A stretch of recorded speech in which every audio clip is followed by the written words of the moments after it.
Glória a Deus. Vamos abrir as nossas Bíblias lá no livro de 2 Reis, capítulo 7. Obrigado.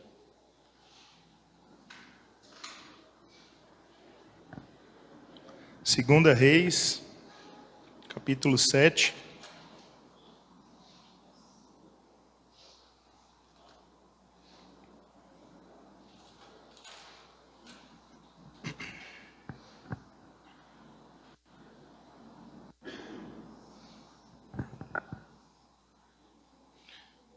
Segunda Reis, capítulo 7, a partir do verso 3.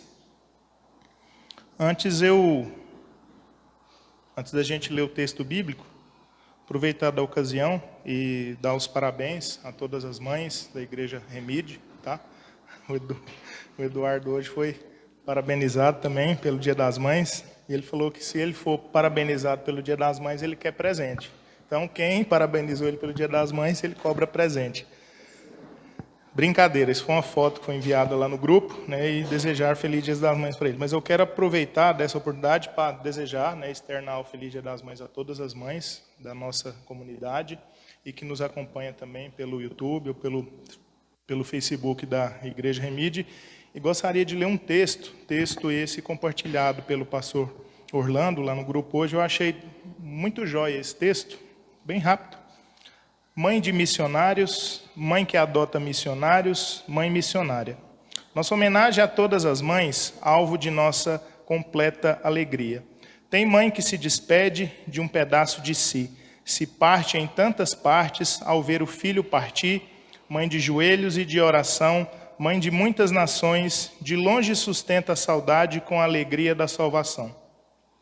Tem mãe que adota missionários, cujas mães não estão presentes. Sua linguagem de amor é o cuidado, que abraça, que acolhe e preenche, faz de si a promessa encarnada a quem deixou muito para trás, de quem em família e provisão receberia 100 vezes mais.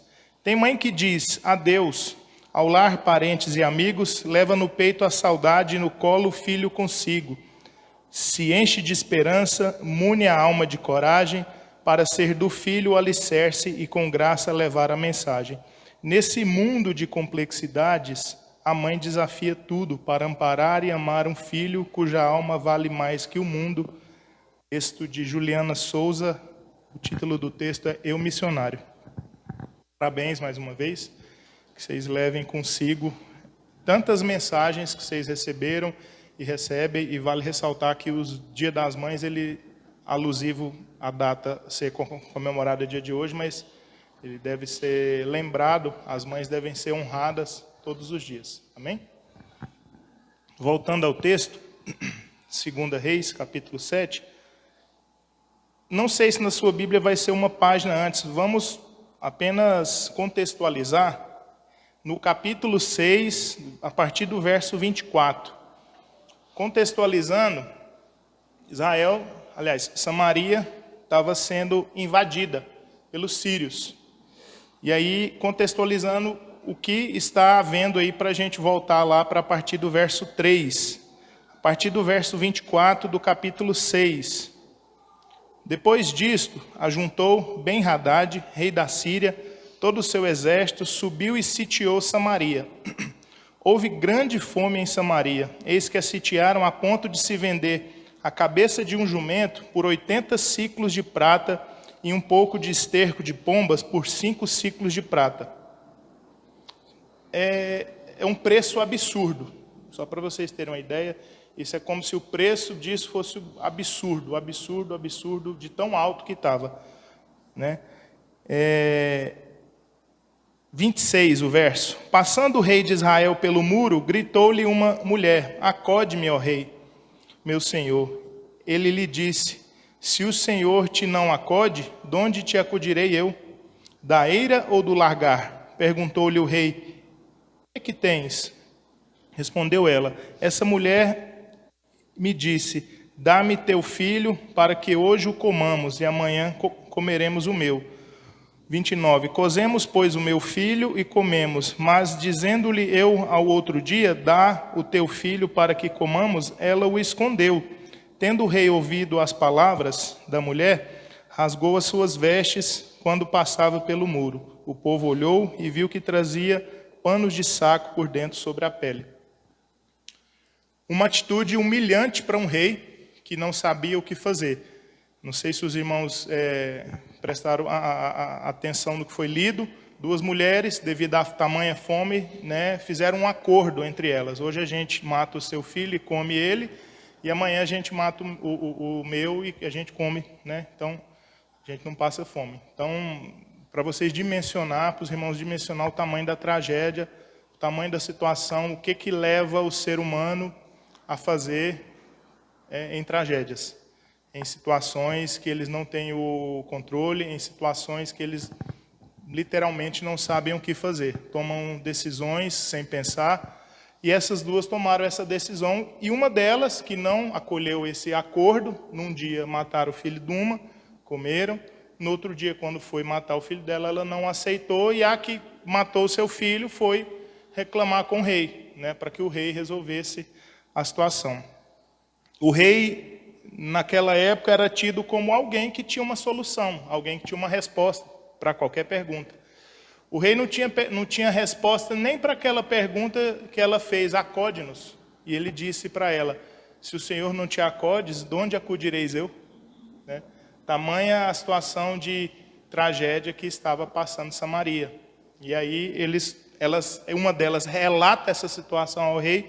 O rei, numa situação vexatória para um rei, rasga suas vestes, e por baixo tinha panos de saco. Diz que o povo, passando pelo muro, viu o rei, né, com panos de saco por baixo. Então o rei estava expondo a sua situação, onde ele não poderia fazer mais nada, onde ele não tinha poder de fazer nada, não tinha controle de nada. E a esperança daquele povo naquela época, segundo esse contexto, era o rei. O rei tinha que fazer alguma coisa, o rei tinha que ter alguma resposta para aquela situação. Então eles não tinham nem em quem se apoiar, porque o rei, né, não tinha resposta. Pelo contrário, ele estava expondo a sua vergonha, né? E em expondo a sua vergonha, ele estava se colocando numa situação onde eu não posso fazer nada, né? Eu estou sob debaixo de um governo, de alguém que pode fazer alguma coisa, mas enquanto rei, não poderia fazer nada. Continuando aí, verso 31. Disse o rei, assim me faça Deus o que lhe bem aprouver, se a cabeça de Eliseu, filho de Safate, lhe fincar hoje sobre os ombros. Estava, porém, Eliseu sentado em sua casa, juntamente com os anciãos. Enviou o rei um homem diante de si, mas antes que o mensageiro chegasse a Eliseu, disse este ancião, vedes como o filho do homicida mandou tirar-me a cabeça? Olhai quando vier o mensageiro, fechai-lhe a porta e empurrai com ela porventura. Não vem após ele o ruído dos pés do seu senhor? Falava ele ainda com os reis, quando lhe chegou o mensageiro, disse o rei, eis que este mal vem do Senhor. Que mais, pois, esperaria eu do Senhor? Então disse Eliseu, ouve a palavra do Senhor. Assim diz o Senhor, amanhã a estas horas, mais ou menos, dar-se-á um alqueire de flor de farinha por 1 ciclo ou 2 de cevada, por 1 ciclo à porta de Samaria. Porém, o capitão cujo braço do rei se apoiava, respondeu ao homem de Deus, ainda que o Senhor fizesse as janelas dos céus, poderia suceder isso?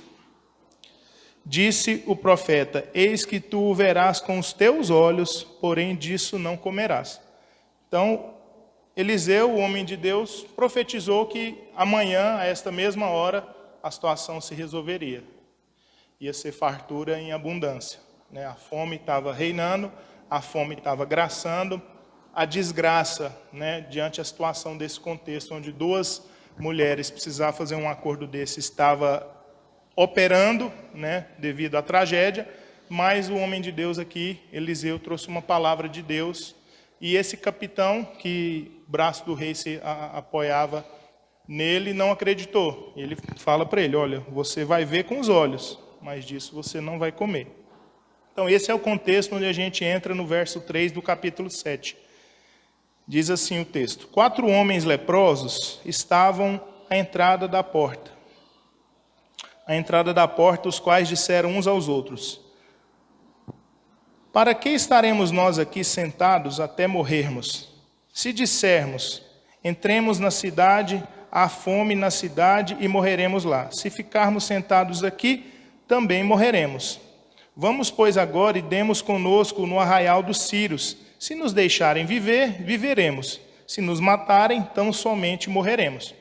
Era uma atitude onde eles não tinham mais o que fazer também. Se tinham fome, lembrando que leprosos comiam da comida que o povo ia deixando no caminho durante as viagens. Então, eles não tinham acesso à cidade, eles viviam fora dela, né? E a única comida que eles comiam, isso como mandamento, quando o povo viajava de um lugar para o outro, eles tinham que deixar comida, né, cair para que os que viviam à beira desse caminho, tanto leprosos quanto estrangeiros, comessem.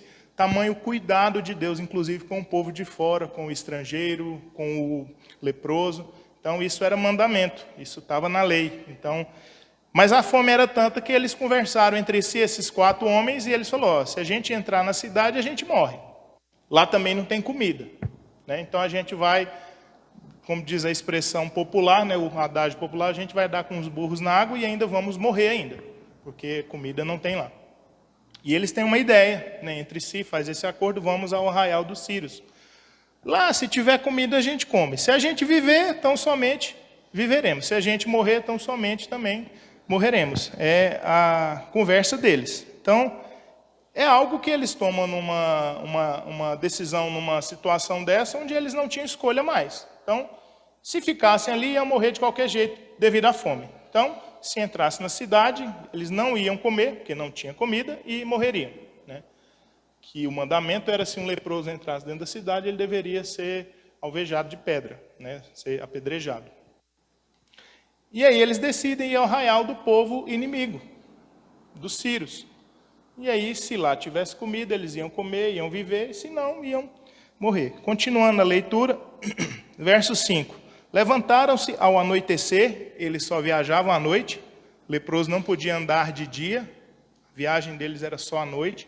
De dia eles tinham que ficar gritando: aqui tem um leproso, eis aqui um leproso, para que se alguém sem lepra passasse perto deles e eles não avisassem que ali havia, eles poderiam também morrer por causa disso, poderiam ser apedrejados, porque eles tinham que avisar que ali tinha alguém com lepra, né, de dia. Por isso que eles andavam à noite. Então, ao anoitecer, levantaram-se e dirigiram-se ao arraial dos Círios. Tendo chegado à entrada do arraial, eis que não havia lá ninguém, porque o Senhor fizera ouvir do arraial dos Círios ruído de carros e de cavalos e ruídos de um grande exército, de maneira que disseram uns aos outros: eis que o rei de Israel alugou contra nós os reis dos heteus, os reis dos egípcios, para virem contra nós. Pelo que se levantaram e, fugindo ao anoitecer, deixaram suas tendas, os seus cavalos, os seus jumentos e o arraial como estava, e fugiram para salvar a sua vida. Entenderam o que ocorreu aí, irmãos? Eles chegando lá, os sírios ouviram um grande ruído, de um grande exército, se aproximando dos sírios. Os sírios, pensando que era o povo de Israel, tinha combinado, tinha feito um acordo com o rei dos heteus, com o rei dos egípcios, e estava levando um grande exército para atacar eles à noite, numa emboscada. E aí eles tomam essa decisão de: deixa tudo como está, vamos preservar pelo menos a nossa vida, e a gente foge. E assim eles fugiram. E os 4 homens leprosos, chegando lá, diz aí o texto, verso 8: chegando, pois, aqueles leprosos à entrada do arraial, entraram numa tenda e comeram e beberam e tomaram dali prata e ouro e vestes, e se foram e esconderam. Voltaram a entrar em outra tenda, dali também tomaram alguma coisa e se esconderam. A combinação deles meio que parece que foi bem sucedida, né? Eles fizeram boa escolha em não terem permanecido lá e fizeram boa escolha em não terem ido entrar na cidade. A escolha deles foi assertiva nesse ponto, porque a gente viu que deu certo aqui. Eles acharam um arraial, o acampamento dos sírios, lotado de recursos, lotado de ouro, de vestes, de comida, de recursos. E ali, só que eles estavam ainda titubeando, com medo, foram numa tenda, fizeram ali o que tinham que fazer, comeram, tomaram vestes, tomaram ouro, se esconderam, foram para outra tenda, assim, durante a noite. Só que eles, assim como eles conversam entre si e tomam uma decisão em conjunto entre os 4, eles ainda, durante essa bênção, vamos assim dizer, que aconteceu na vida deles, porque eles morreriam, eles também continuam conversando. Individualmente, eles não tomam decisões isolados, eles conversam entre eles. E os 4 juntos, diz aí no verso 9, disseram uns para os outros: não fazemos bem.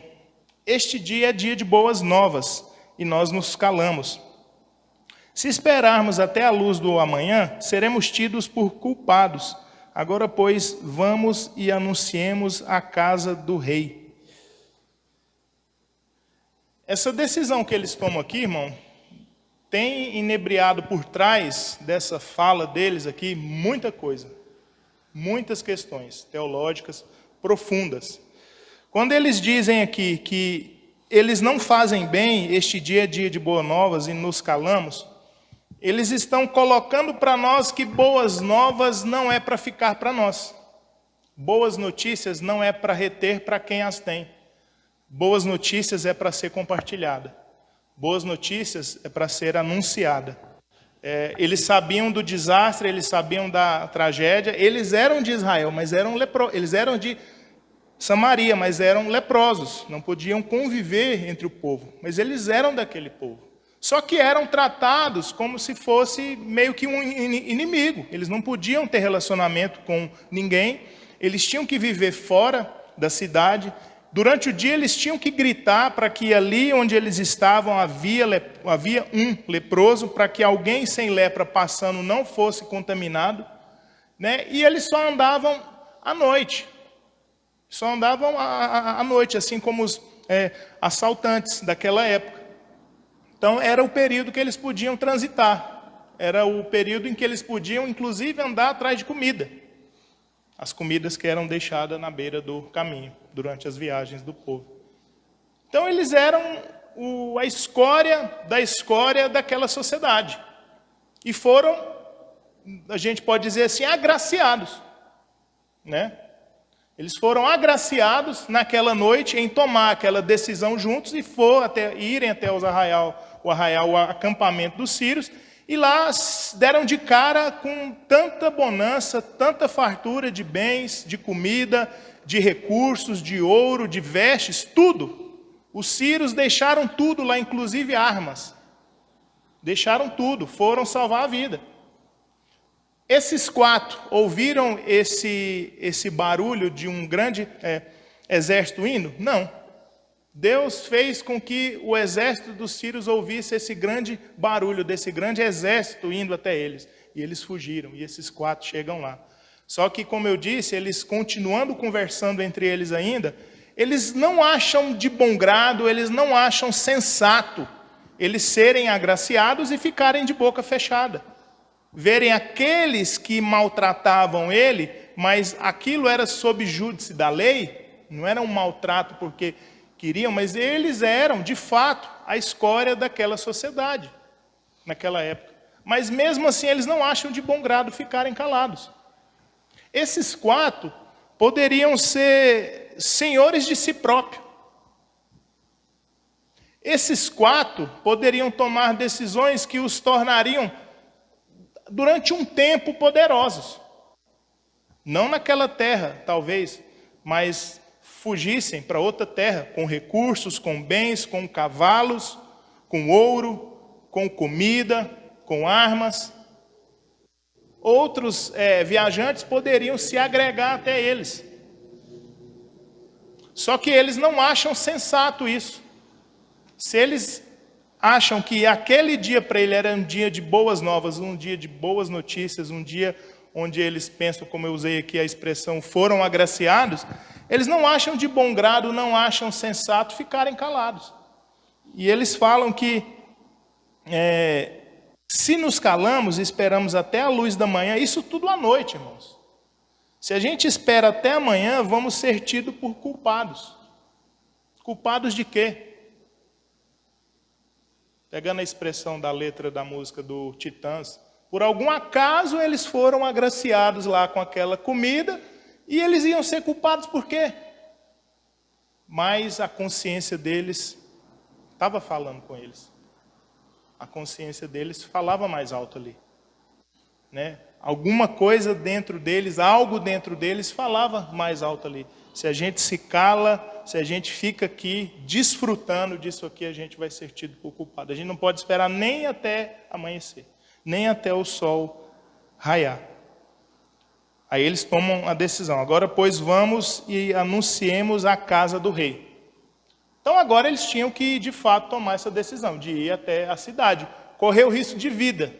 Tá? Eles iam anunciar isso, mas sabendo que iam fazer isso correndo risco de vida, porque ia chegar até a entrada da cidade. Estão entendendo? Alguma dúvida até aqui? Comentário, pergunta? Não? Verso 9. Então disseram uns para os outros. Aliás, verso 10, né? Vieram, pois, e bradaram aos porteiros da cidade, e lhes anunciaram, dizendo: Fomos ao arraial dos Círios, e eis que lá não havia ninguém, voz de ninguém, mas somente cavalos, jumentos atados e tendas como estavam. Então os porteiros gritaram e fizeram anunciar a boa notícia no interior da casa do rei. Levantou-se o rei de noite e disse aos seus servos: Agora eu vos direi o que é que os sírios fizeram.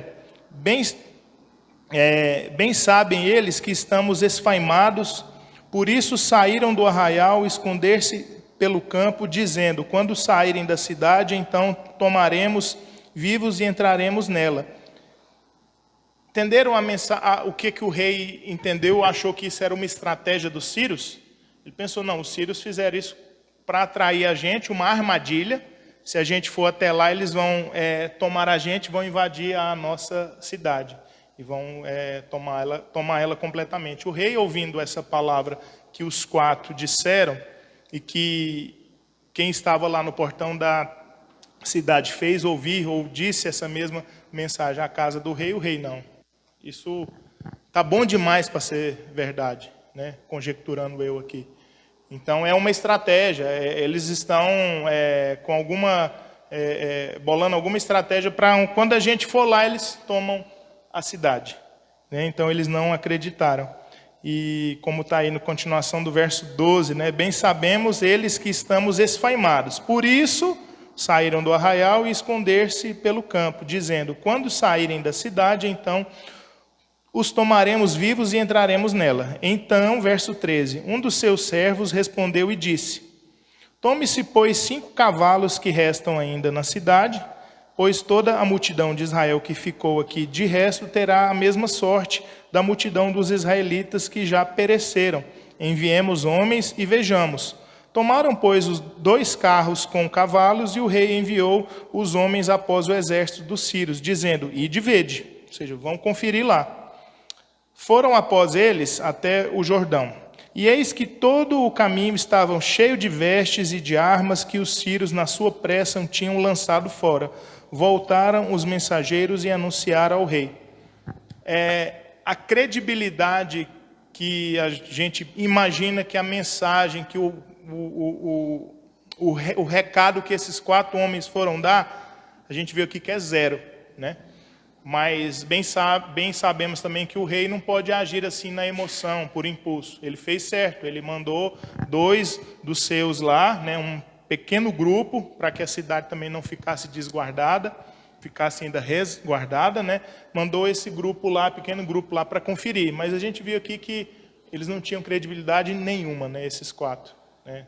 Então, até nessa hora, também esses 4, a palavra deles não valia nada, né? Desde quando adquiriram a lepra, eram tratados segundo a lei, daquele modo, mas, inclusive nessa hora também, a palavra deles não tinha peso nenhum. 16, verso. Então saiu o povo e saqueou o arraial dos sírios, e assim se vendia 1 alqueire de flor de farinha por 1 siclo, e 2 de cevada por 1 siclo, segundo a palavra do Senhor. Dera o rei Dera o rei a guarda da porta ao capitão cujo braço se apoiara. Mas o povo atropelou na porta e ele morreu, como falara o homem de Deus, o que falou quando o rei descera a ele. Assim se cumpriu o que falara o homem de Deus ao rei. Amanhã, a estas horas, mais ou menos, vender-se-ão 2 alqueires de cevada por 1 siclo e um de flor de farinha por 1 siclo à porta de Samaria. Aquele capitão respondera ao homem de Deus: ainda que o Senhor fizesse janelas do céu, poderia suceder isso, segundo essa palavra? Dissera o profeta: eis que tu verás com os teus olhos, porém disso não comerás. Assim lhe sucedeu, porque o povo atropelou na porta e ele morreu. Bênção? Entenderam a história? Alguma dúvida em relação à história? Esses 4, irmãos, a Bíblia se cala em relação a eles a partir daqui. A palavra de Deus não menciona mais os nomes dele, quem são eles, quem foram eles, se eles foram curados, né, se eles continuaram com lepra. A Bíblia se cala em relação a algumas pessoas, alguns homens e mulheres de Deus citados em suas narrativas. Outro exemplo que a Bíblia se cala é aquela menina que fora sequestrada pelo exército de Naamã. A palavra de Deus não menciona mais ela, mas ela estava lá como uma sequestrada, né? O povo do exército de Naamã tomou a cidade e levou ela como uma serva, como uma escrava para a casa dele. Ela servia ali na casa de Naamã, mas mesmo assim, vendo Naamã naquela situação, ela lembrou que se ela dissesse para ele procurar o Senhor dela, provavelmente ele seria curado. E assim ela o fez, e assim a palavra de Deus também não menciona mais nada sobre ela. Eu queria falar nessa noite sobre esses 4, onde a palavra de Deus também se cala em relação a eles. E eu gosto dessa história porque é uma história que diz muito respeito aos anônimos que estão aí no reino de Deus. Os anônimos que estão cumprindo suas missões no dia a dia e talvez não são lá conhecidos pelas denominações, pelas igrejas com I minúsculo, né? Pelas igrejas no plural e com I minúsculo, as denominações, mas são pessoas frutíferas no reino de Deus, são pessoas que tomam decisões assertivas, são pessoas que, em meio a uma tragédia, ainda assim tomam decisões certas. São pessoas que, talvez, segundo os nossos olhos, amalgamados ou com uma lente de religiosidade, que a gente não consegue enxergar essas pessoas dotadas com uma consciência ou dotadas com certo saber, a gente desqualifica, talvez, tudo que vem desse tipo de pessoa, colocando aqui, no caso, os leprosos. Mas a gente viu que as decisões deles foram completamente certas, né? Você pode falar, se a gente fosse falar desse texto fora de uma igreja, foi o acaso, dentro da igreja, foi Deus, não importa. O que eu quero ressaltar aqui nessa noite é a importância deles começarem algo conversando e continuarem aquilo conversando entre eles. Não tentando se empoderarem pelo que acontecera, não tentando tomarem para si o poder ou a situação que estava acontecendo. Nossa, fomos privilegiados, ou ganhamos na Mega Sena, né? Fomos abençoados, ou ainda pior, ganhamos na Mega da Virada. Nossa, o que a gente faz com tanto recurso agora, né? Então eles tomam essa decisão, olha, não fazemos bem. Então eles entendem que o que o Senhor proporciona para eles, né, não é para eles, é para ser repartido. Né? A consciência que eles têm não é uma consciência de si, é uma consciência da coletividade, é uma consciência de comunidade, ainda que eles estariam ou estavam vivendo naquela situação de leprosos, segundo a lei. Mas eles tomam essa decisão pensando na comunidade. Não fazemos bem, vamos ser tidos como culpados. Né? Perante a lei, por serem leprosos, a possibilidade de salvação para eles já era pouca, teologicamente falando. Né? Não estou falando que Deus não salvaria ou salvaria eles. Segundo a lei, segundo a interpretação da lei dos israelitas, a possibilidade de salvação para eles era só por algum acaso deles serem curados. Porque a lepra foi por causa de algum pecado, foi por alguma coisa que eles fizeram de errado perante a lei. Então Deus vai e pune eles com a lepra. Olha a maldade e o olhar das pessoas sobre aqueles naquela época. Então, pensa uma pessoa vivendo muitos anos, ou esses 4 vivendo muitos anos com esse olhar. Você não precisa, as pessoas não precisavam nem dizer alguma coisa para eles. O próprio olhar já dizia tudo. Mas mesmo assim eles pensam na coletividade. Eles pensam que eles não fariam bem se não fosse anunciar isso, comunicar isso na casa do rei, às portas do rei. E para essa possibilidade, eles não tiveram nem acesso à cidade. A cidade estava esfaimada, como diz a expressão aqui na palavra de Deus. Foi uma expressão que o próprio rei falou: olha, se os sírios estão fazendo isso mesmo, eles sabem que nós estamos aqui esfaimados, eles querem que a gente vá até lá para pegar até a gente. É uma, como é que eu falei a expressão? Emboscada, uma estratégia, né? Uma emboscada para tomar a cidade, matar a gente e tomar a cidade. Só que esses 4 tomam essa decisão e vão lá e abençoam a cidade, o povo que o maltratava, o povo que tinha eles como não povo, o povo que tinha aqueles 4 como não povo, como não parte da comunidade, como alguém que foi punido por Deus com lepra por algum pecado que cometeu, por uma pisada de bola que ele deu na vida. Foram punidos por Deus. Mas mesmo assim, a palavra deles não tinha credibilidade. A palavra daqueles 4, a credibilidade delas era 0. O rei não acreditou. Os mensageiros do rei, quando fizeram anunciar isso, o rei logo de instante não acreditou. Eu falei, isso é uma emboscada. Um dos conselheiros dele, manda 2 homens só, não vai fazer falta para nós aqui. Manda só 2 homens, dos poucos cavalos que ainda temos. Então, a situação era completamente, assim, era um caos. Era como esses filmes que a gente vê aí, né? Tipo esses filmes que falam de futuro, onde a terra está completamente devastada. Eu fico me imaginando, assim, nesses filmes, né? Falando assim, será que a gente vai... Será que a Terra vai viver uma situação dessa? Será que o planeta, será que a população do mundo ainda vai viver uma situação dessa, onde você tem que deixar a Terra para ir para outro planeta ou algum outro local construído pelo homem, porque aqui foi tudo devastado já. Esses filmes pós-apocalípticos, futurísticos, não sei se os irmãos gostam. É um dos gêneros de filme que eu gosto um pouco. Mas era essa a situação deles, era terra arrasada, terra devastada. E esse conselheiro do reino fala assim, não, dos poucos cavalos que ainda temos, manda só 2. Manda 2 homens lá para eles conferir, e vieram, anunciaram. E o que não acreditou na palavra do homem de Deus, no caso Eliseu, foi atropelado. Tamanho o desespero, tamanho a fome que era.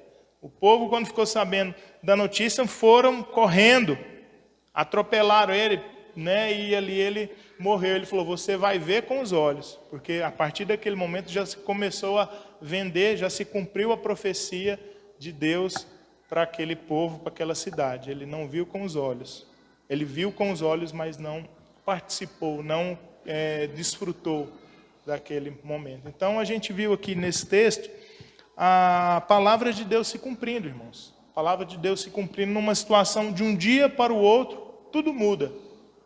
De um dia para o outro, Deus faz com que um exército de inimigos ouça um bando de gente, como se fosse um grande exército, maior do que eles, irem até eles, eles se assustam, ficam com medo e deixam tudo. E naquela mesma noite, 4 pessoas leprosas acham aquilo e tomam a decisão de que, olha, a gente achou, a gente está aqui desfrutando, estamos aproveitando dessa situação, mas a gente não faz bem. A gente tem que levar essa boa nova. E como eu disse, boa nova a gente tem que compartilhar. E eles tomam essa decisão de anunciar a casa do rei. E como eu disse, a história dos 4, dentro das Escrituras, acaba aqui. A gente não vai ver mais nenhum versículo bíblico falando desses 4 mais. E a cidade foi abençoada. O rei provavelmente não precisou mais ficar andando em panos de saco. Provavelmente colocou suas vestes reais já, a situação fora resolvida. Mas eu quero trazer aqui para os irmãos o que esses 4 têm a ver com nós, tem a ver com a gente, tem a ver com os nossos passos, tem a ver com as nossas vidas. Será que a gente tem tomado decisões coletivamente, enquanto comunidade, enquanto reino de Deus, como igreja, ou a gente toma decisão por nós mesmos, ou a gente pensa que o que Deus está fazendo para nós é para acabar em nós? A palavra fala que nós somos os dispenseiros, nós somos aqueles que têm acesso à dispensa, né? O dispenseiro é aquele que tem acesso à dispensa, é aquele que sabe onde está guardado cada item dentro da dispensa, para que ele possa pegar tal item e repartir aquele item com quem precisa. E quando eu falo quando a palavra fala que nós somos os dispenseiros, ela não está falando só de comida ou recursos. Os dispenseiros de Deus, eles têm um olhar para o reino, para o todo, inclusive para o mundo, porque o mundo faz parte do reino, o mundo não está fora ou deslocado do poderio ou do reino de Deus. A gente tem um olhar, ou deveríamos ter um olhar para o mundo, sendo nós dispenseiros, de ver o que a gente precisa acessar na dispensa para repartir com o mundo. O que o mundo está precisando hoje? O que a nossa cidade está precisando hoje? Qual que é o principal problema da nossa cidade hoje?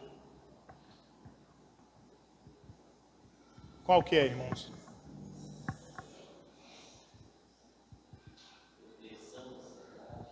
Como? Depressão, ansiedade, as doenças aí do século estão só crescendo, né? Tráfego alto, muito trânsito, especificamente de Goiânia. Não sei no bairro onde os irmãos moram, mas não está havendo coleta de lixo. Coleta de lixo está demorando bastante. Alguns bairros aí estão ficando 2 semanas sem coletar lixo, até mais. Mas isso não tem a ver com a igreja. Será? Pensar o que vamos fazer, o descarte que vamos fazer do lixo, do nosso lixo, não é problema do reino de Deus? Não é um problema de agentes, de regentes do reino de Deus? Será que a gente não tem a ver com que o lixo que a gente produz? Isso eu estou falando não do lixo interior, como eu preguei aqui já uma vez, do lixo interior que a gente produz. Estou falando do lixo que a gente produz mesmo na nossa vida. Parou para pensar quanto lixo que a gente produz em um ano, você, enquanto indivíduo,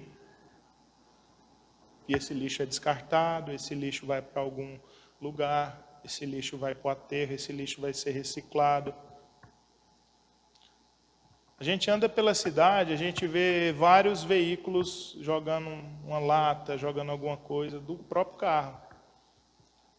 Priscila, ela fala assim, nossa, olha lá, ela parte o coração dela, o olhar que ela tem disso, sabe? Quando ela vê alguém no trânsito assim, ó, joga uma lata. Hoje mesmo a gente passou por uma situação dessa, jogou uma lata assim. Falou, nossa, por que não guarda a lata? Mas isso é um pequeno exemplo só que eu estou dando, do olhar que a gente tem enquanto dispenseiros desse reino. É algo que a gente tem que se preocupar, principalmente, ou começando pela nossa casa. Vamos lá. Outros problemas da nossa cidade, doenças, tráfico, trânsito, né?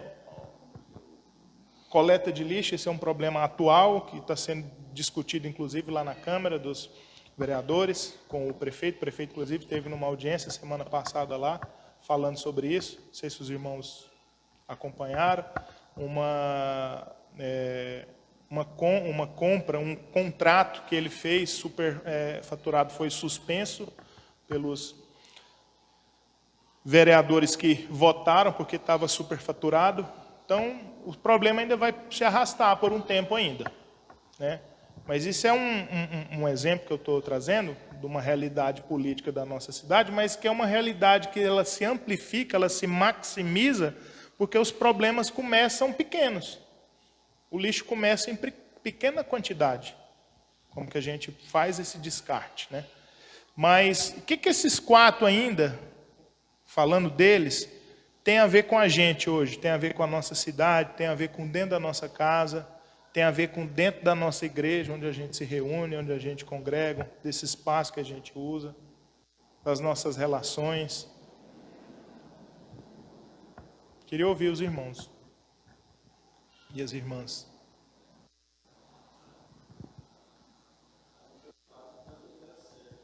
Preocupado em fazer o que era certo. Tá, eu quero colocar uma dificuldade aí para a gente pensar então.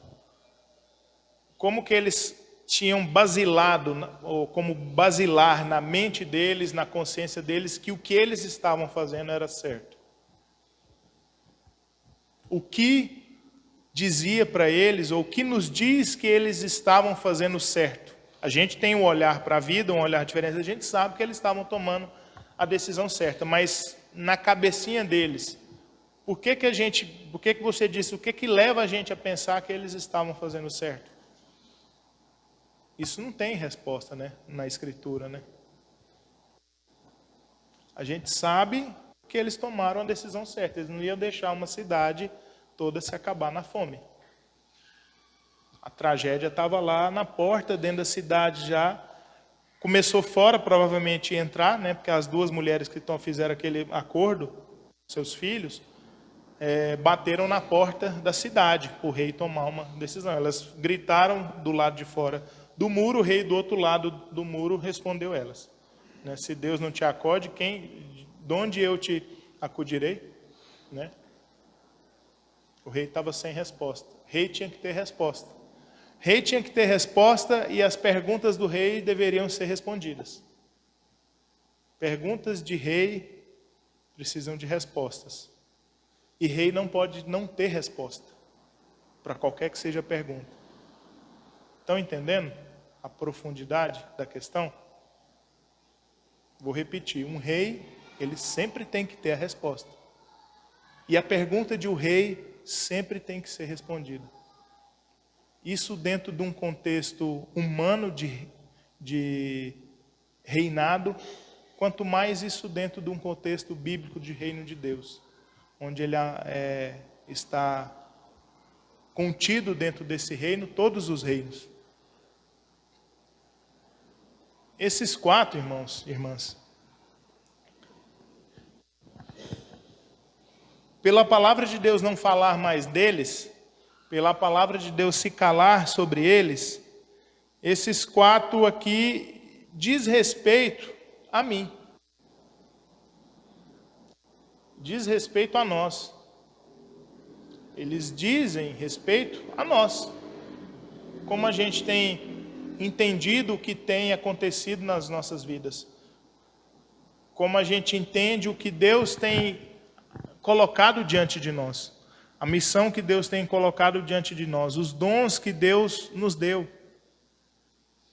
Os recursos, seja eles humanos, seja eles visíveis, materiais ou imateriais, que Deus nos deu.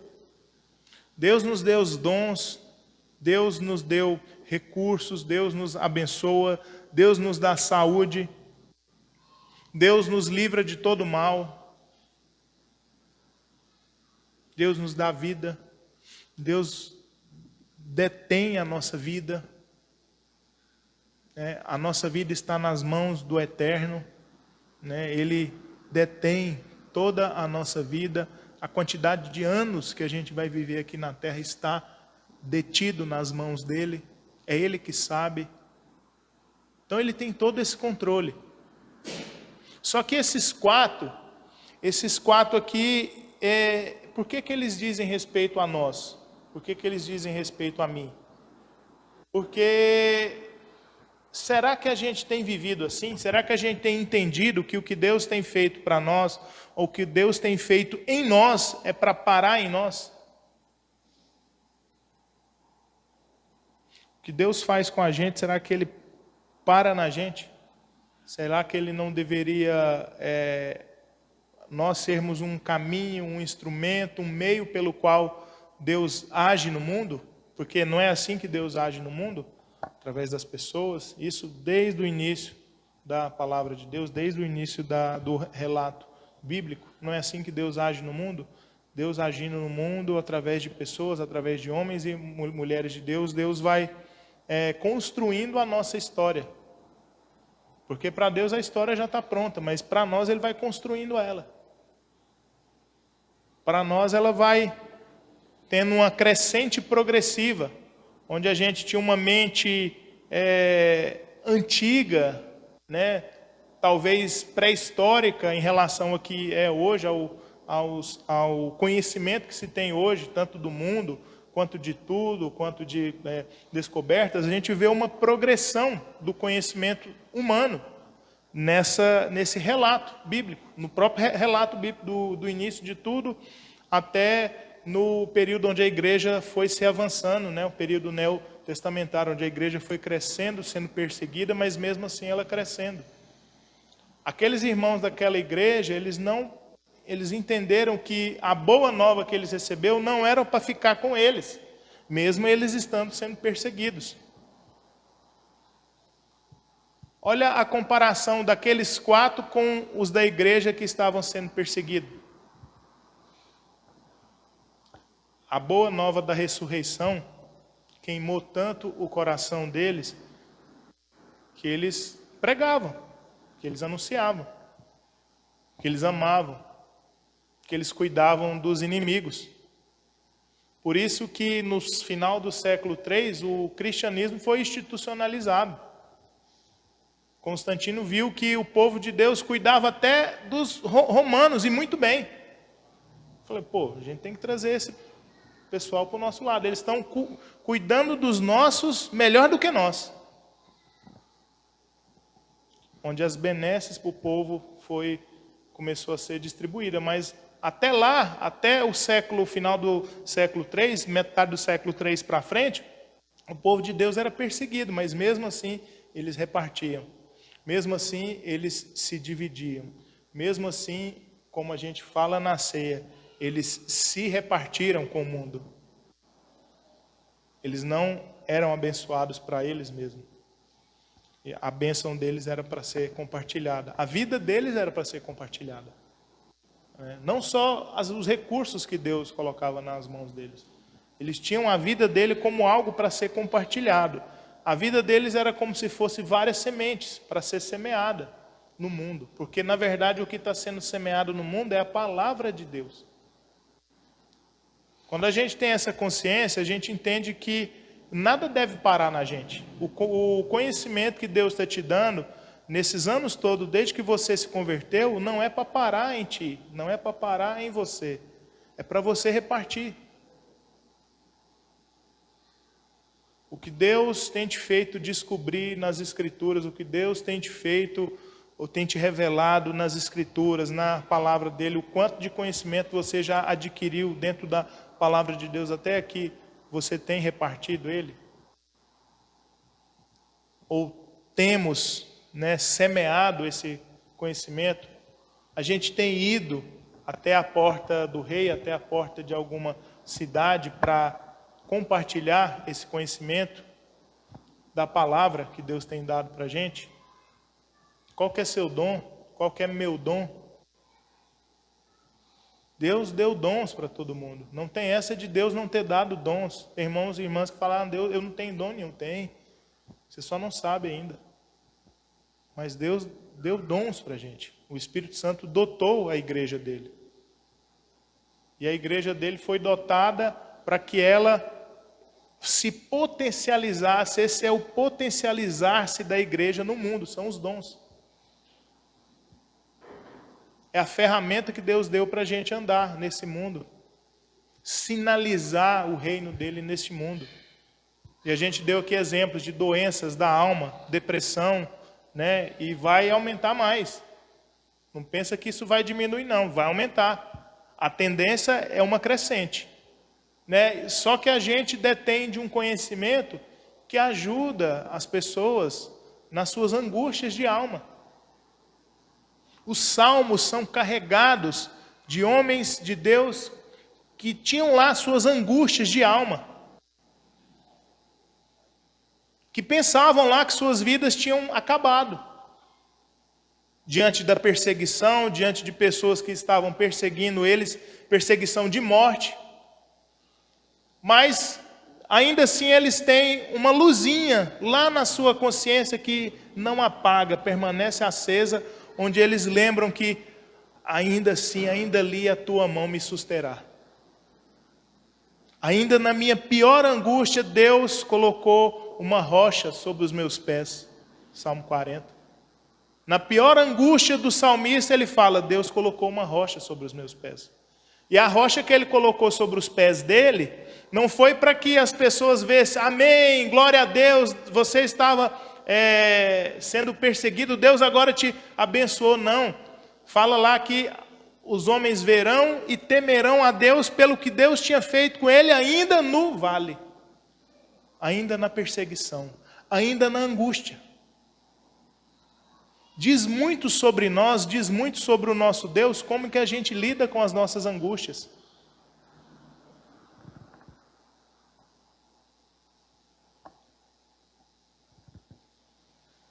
O mundo está lendo a gente. Muitas pessoas não vão ler as Escrituras, muitas pessoas não vão ouvir a gente pregar. Mas eles estão lendo como que a gente lida com as angústias, como que a gente lida com as traições, como que a gente lida com as coisas boas que acontecem na nossa vida, como que a gente lida quando somos tremendamente abençoados por Deus em todas as áreas. Como que a gente lida com a nossa família, como que a gente lida com os nossos filhos, como que a gente lida com o inimigo. Por isso que esses 4, eu acho que a história desses 4 não acaba ali. Deus foi tão sábio que ele deixou a história desses 4 em aberto. Porque sabe quem continua a história desses 4? Quem, Augusto? Nós. Nós que continuamos a história desses 4. Porque nós ainda não somos perfeitos. Temos lá as nossas lepras. Só que, mesmo tendo lá as nossas lepras, a gente ainda tem um potencial de abençoar cidades. A gente tem um potencial tremendo de não deixar cidades matarem as suas pessoas. Nós temos um potencial tremendo, não dentro de nós, o poder não vem de nós, mas somos ferramentas para serem usadas para abençoar a nossa família. Abençoar pessoas que estão tirando as suas vidas. Sinalizar que existe um reino, que existe um domínio de Deus nesse mundo.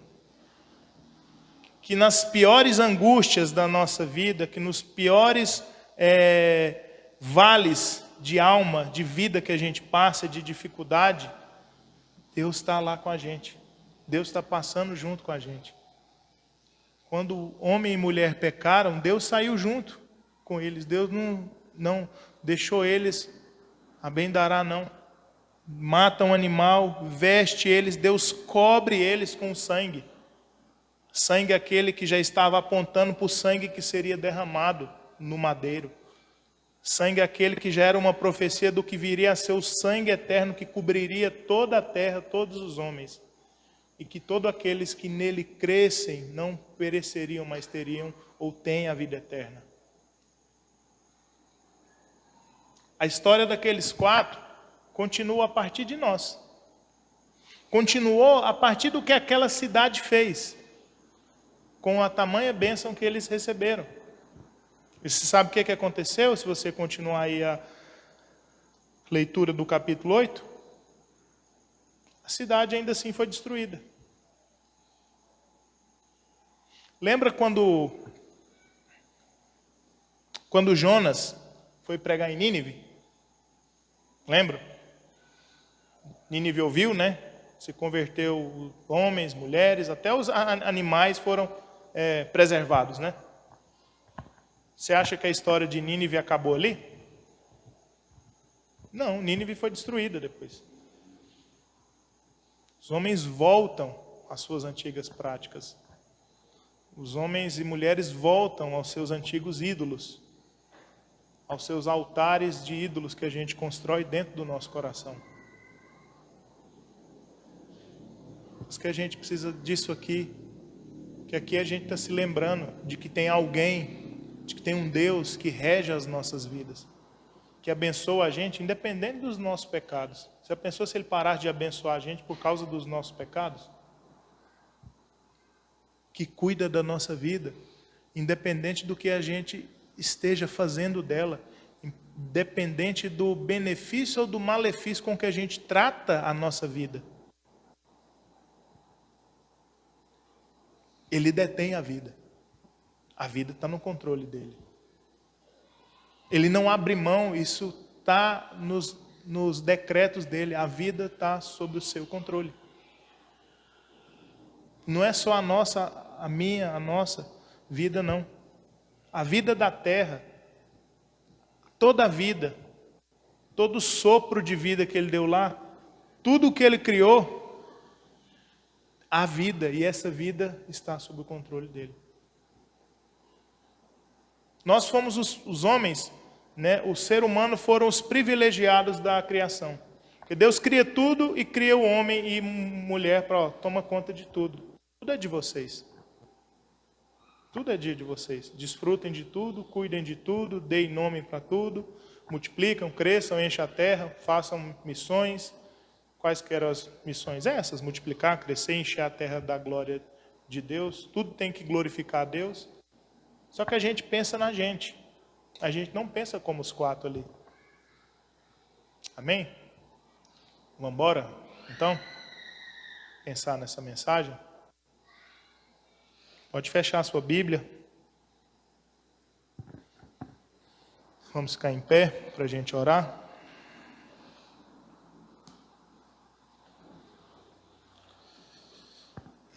Só que a gente não pode orar antes de falar de uma pessoa que veio repartir a sua vida entre nós.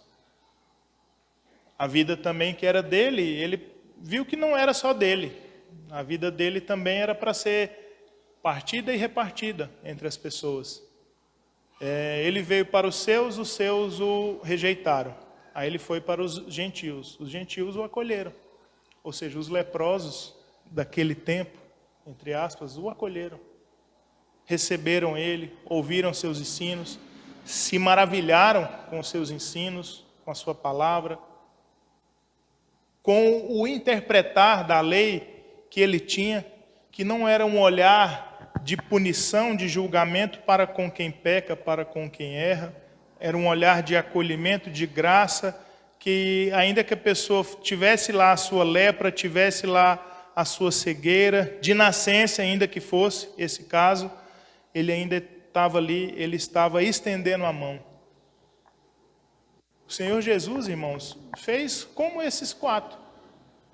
Ou esses 4 estavam andando às sombras dos passos de Jesus, profeticamente falando, né? Eles estavam andando às sombras dos pés de Jesus. O que Jesus fez nesse mundo? A gente vê no que esses 4 fez. Jesus veio repartir entre nós as boas novas do Pai. Boas novas de salvação. E não boas novas de condenação. Boas novas de acolhimento, boas novas de graça, boas novas de perdão, boas novas de amor.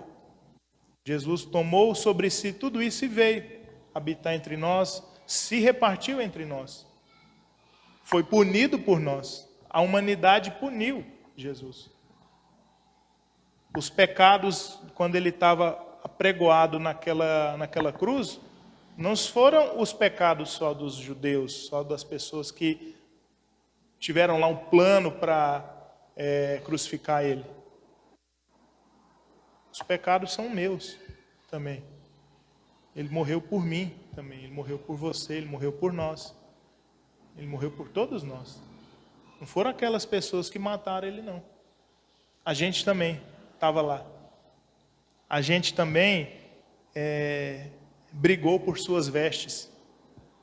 A gente também viu lá suas vestes, viu que era um tecido fino e muito caro, tecido de alto a baixo, sem emenda, sem costura. A gente também, nós éramos aqueles soldados que estavam brigando por suas vestes. Então a gente precisa voltar à nossa consciência que a gente foi agraciado por Deus, que nós fomos iluminados por Deus para sermos os luzeiros desse mundo. E Jesus mesmo disse isso: vós sois o sal da terra, vós sois a luz do mundo. A gente é o luzeiro que ilumina esse mundo de trevas e podridão, que tende a aumentar. Só que Jesus mesmo disse: porventura, quando vier o Filho do Homem, ele vai achar fé na terra? Então, como que a gente tem lidado com tudo isso que tem acontecido no mundo? Ele vai achar fé na terra? Ele coloca uma pergunta e gera essa dúvida na pergunta. Eu gostaria muito de ser achado como aquele que ainda tem fé, mesmo que seja pouca. Não precisa ser muita não, pode ser pouca. Mas que Jesus veja, ó, você tem fé, é pouca, mas tem. Quero lá ser aquelas pessoas, nossa, você tem muita fé? Não, não precisa ter muita fé não. Jesus falou que a fé precisa ser, apenas ser uma fé, como um grão de mostarda, né? A fé pequena já faz muitas coisas, já ilumina muita gente, já salga a vida de muita gente, dá sabor, dá graça, dá perdão, dá vida, né? Doa amor para a vida de muita gente. Uma fé pequena. Amém? Feche seus olhos, vamos orar. Senhor meu Deus e Pai, em nome de Jesus, louvado seja o Senhor por essa palavra. Obrigado, Pai, porque assim como o Senhor me lembrou dessa palavra, Pai, eu estou aqui nessa noite dividindo ela com os irmãos. Eu quero que o Senhor não me deixe esquecer mais dela. O Senhor não deixe os irmãos e as irmãs aqui também se esquecerem dela. Que a gente possa, literalmente, Pai, ser um com essa palavra ser um conosco, Pai. Em nome de Jesus. Que a gente haja pelos passos ou pela sombra dos passos desses 4 homens aqui.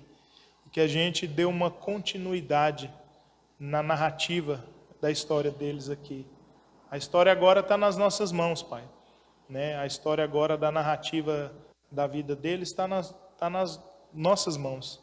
Que a gente dê essa continuidade sinalizando o Senhor, sinalizando o seu reino, mostrando ao mundo que o Senhor está sob o controle de tudo, que o Senhor está ainda assim, ainda devido às tantas angústias que a gente está sofrendo, as tantas doenças que acometem o nosso corpo e a nossa alma, ainda assim o Senhor está, Pai, estendendo as suas mãos para nós, ainda assim o Senhor está cuidando de nós, ainda assim a nossa vida está sob o seu controle, Pai.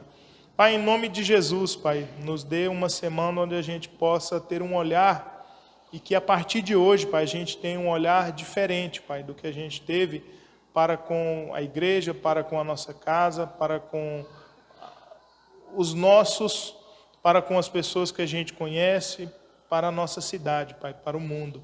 Em nome de Jesus, que a gente seja achado, Pai, pelo Senhor como aqueles que repartem boas novas, aqueles que, de fato, ministram sal aonde precisa de sabor e ministram luz aonde é escuro, aonde precisa da iluminação da Tua palavra, Pai.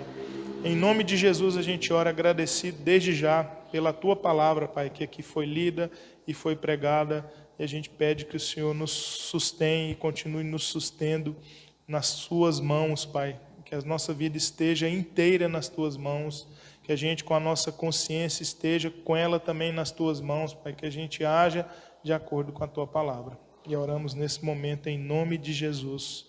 Amém.